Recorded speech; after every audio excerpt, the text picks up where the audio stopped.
எல்லாம் புகழும் இறைவனுக்கு. பிரியமுடன் பானுபாய். சின்ன டிப்ஸ் வீடியோங்க. டிப்ஸ் வீடியோ போட்டு ரொம்ப நாள் ஆகுது. இது டிசைனர் ப்ளவுஸ் உங்களுக்கு ஷார்ட் வீடியோவாக வரும். தொடர்ந்து என் வீடியோ பாருங்கள். என்னோடய யூடியூப் சேனல் ஆதரவு கொடுத்த அனைத்து நண்பர்களுக்கும் மிக மிக மிக நன்றி. யூடியூப் சேனல்காரங்களுக்கும் மிக நன்றி. ஏன்னா இப்போ இது ஷோல்ட்ரு பார்த்தீங்கன்னா உங்களுக்கு நான் இன்னோட் பண்ணி தைச்சிருக்கேன். அது வீடியோவாக அனுப்புகிறேன் பாருங்கள்.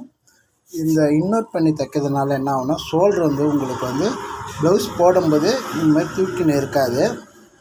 ஒரு பாருங்கள், இது இன்னோட் பண்ணி தைச்சது ஜாயிண்ட்டே தெரில பாருங்கள். அதே மாதிரி இங்கேயும் உள்ளே அந்த பிசுறு தெரியாமல் தைக்கிறதுக்கு இது மாதிரி ஒரு ஐடியா பண்ணி இன்னோட் பண்ணி தைக்கிறது. இது ஸ்டார்டிங் தைக்கும்போது கொஞ்சம் சிரமமாக தான் இருக்கும். அது பிறகு நீங்கள் பழகிட்டிங்கன்னா உங்களுக்கு ஈஸியாக வந்துடும். இந்த மாதிரி இன்னோட் பண்ணி தைக்கிறதுனால உங்களுக்கு ஷோல்டர் அந்த ஜாயிண்ட்டு தெரியாமல் இருக்கும். இது பாருங்கள், நம்ம எங்கே அட்டாச் பண்ணியிருக்கோம் தெரியாமல் இருக்கும். உங்களுக்கு ப்ளவுஸ் அந்த ஷோல்டர் அழகாக உட்காரும் அந்த இன்னோட் பண்ணி தைக்கிறதுனால. தொடர்ந்து வீடியோ பாருங்கள்.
ஹலோ ப்ளவுஸு இது பார்த்தீங்கன்னா இது நான் தைச்சது தான், ஏற்கனவே தைச்சது தான்.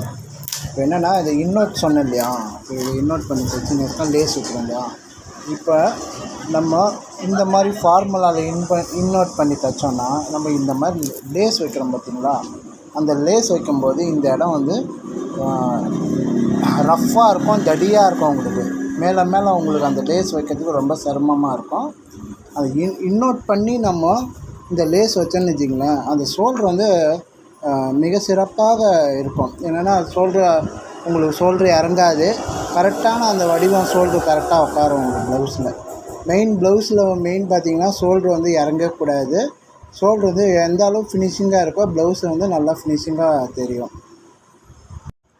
இப்போ இந்த ஷோல்ட்ரு இன்னோட் பண்ணி தைக்கிறதுனால இந்த லேஸ் பார்த்திங்கன்னா உங்களுக்கு ஜாயிண்ட் இல்லாமல் அப்படியே தைச்சிட்டு போகலாம்.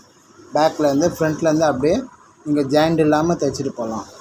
இன்னோட் பண்ணாமல் நம்ம அடித்து திருப்பிட்டு நம்ம இந்த லேஸ் பார்த்திங்கன்னா ஜாயிண்ட் இல்லாமல் தைக்க முடியாது.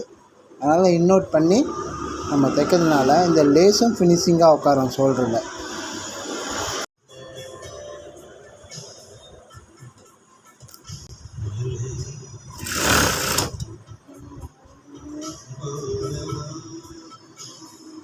கம்ப்ளீட்டாக ரெடி ஆகி போச்சு. என்னென்னா நம்ம அந்த இன்னோட் தைக்கிறது சொன்னேன் இல்லையா, இது பாருங்கள். இது இன்னோட் தைக்கிறதுனால என்னென்னா லேஸ் உங்களுக்கு ஜாயிண்ட் இல்லாமல் ஸ்லீவ் கரெக்ட் ஸ்லீவுன்னு சொல்கிறேன். அந்த ஸ்லீவில் ஷோல்ட்ரு கரெக்டாக உட்காந்துடும் உங்களுக்கு. பாருங்கள், ப்ளவுஸ் கம்ப்ளீட்டாக ரெடி ஆகிடுச்சு. பேக் பாருங்கள், சிம்பிளாக தைக்க சொன்னாங்க கஸ்டமர், அது மாதிரி தைச்சிருக்கோம். அது மாதிரி ஷோல்ட்ரு நம்ம இன்னோட் பண்ணி தைக்கிறதுனால அந்த ஷோல்ட்ரு உங்களுக்கு இங்கே தடிசாக தூக்கின்னு இல்லாமல் நல்லா அழகாக அந்த ஷோல்ட்ரு உட்காரும் ப்ளவுஸில். தொடர்ந்து என் வீடியோ பாருங்கள், லைக் கொடுங்க, ஷேர் பண்ணுங்கள். நன்றி, வணக்கம். பிரியமுடன் பானுபாய். வாழ்க வளமுடன், வளர்க தையல் கலை.